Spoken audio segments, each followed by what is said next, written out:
I just want to give you a quick update here for a few minutes. I know because of a lot of lightning in these storms, some folks may have lost TV service and maybe wondering what's going on.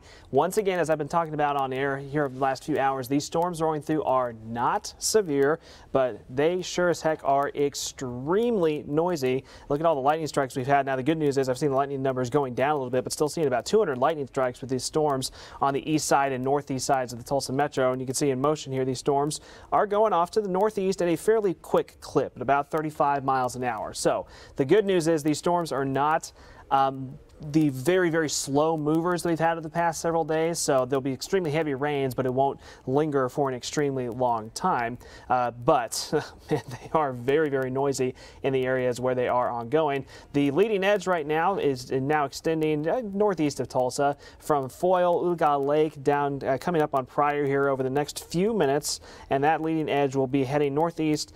Chelsea area that'll be moving in about the next 5 to 10 minutes. Veneta, I'd say in about 20 minutes or so. So that'd be at about 8:15, 8:20, or about 8:20 or 8:25, I'd say, for Veneta. Those storms will be starting to move into your area. Already a few additional heavy cells up near Veneta and Afton right now. Once again, not severe, but definitely a lot of extremely heavy rain and lots of frequent lightning. Back here in the heart of the Tulsa Metro, you can see from downtown and then back to West Tulsa, we're starting to clear out quite a bit as the rain has tapered off considerably from what we had over the past hour, but still some heavy downpours in the Tulsa Hills, Jinx area, Broken Arrow, NSU campus. Actually did hear of a few power outages down in the Broken Arrow area, and that extends to Coweta, Bixby, Inola, Shoto, Wagner, all seeing some moderate to heavy rain. And again, lots of thunder and lightning.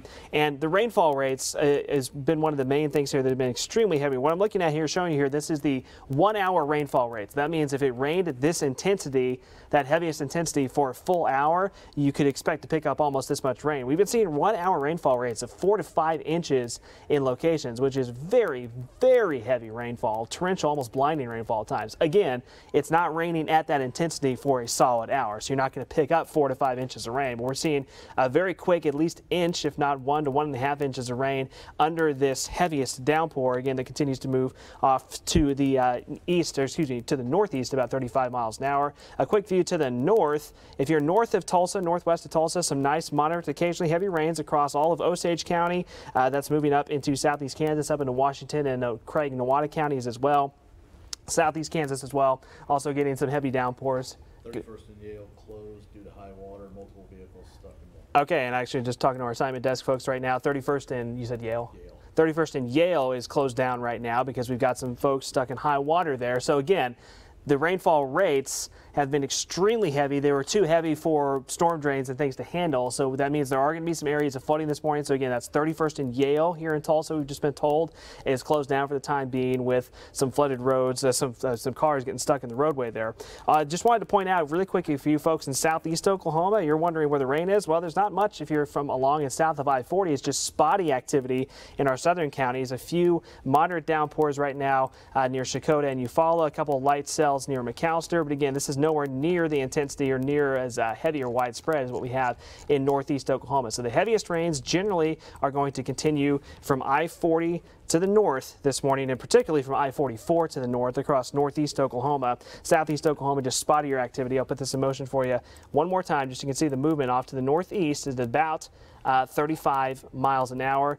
And yes, very, very soggy conditions out there. All of our camera network is extremely wet right now. I'll give you just a look at a couple cameras real fast. This is from 169, the Broken Arrow Expressway. You can see low visibility, so please be careful on the roadways. And again, like our assignment folks just mentioned, there are some flooding concerns out there this morning. So some ponding on roadways, definitely a likelihood. And then some spots are dealing with some localized flooding that should taper off quickly as the rain tapers off. But again, be careful out on those area roads. So once again, none of this activity is severe. Nothing severe, but some 30-mile-an-hour wind gusts possible and some extremely heavy rainfall that could lead to some localized flooding now from southeast portions of the Tulsa Metro up towards Claremore, Chelsea, Pryor, Shoto. That rain will be moving your way over the next about hour or so. So just be aware of that. We'll continue with this through the morning. We'll see kind of a tapering off trend around lunchtime, and we might see a few additional scattered storms develop later today. So, of course, we'll be keeping you updated on that throughout the day. Once again, nothing severe, but some heavy rains this morning. We'll be watching for you throughout the morning. Keep it here. We'll keep you advised.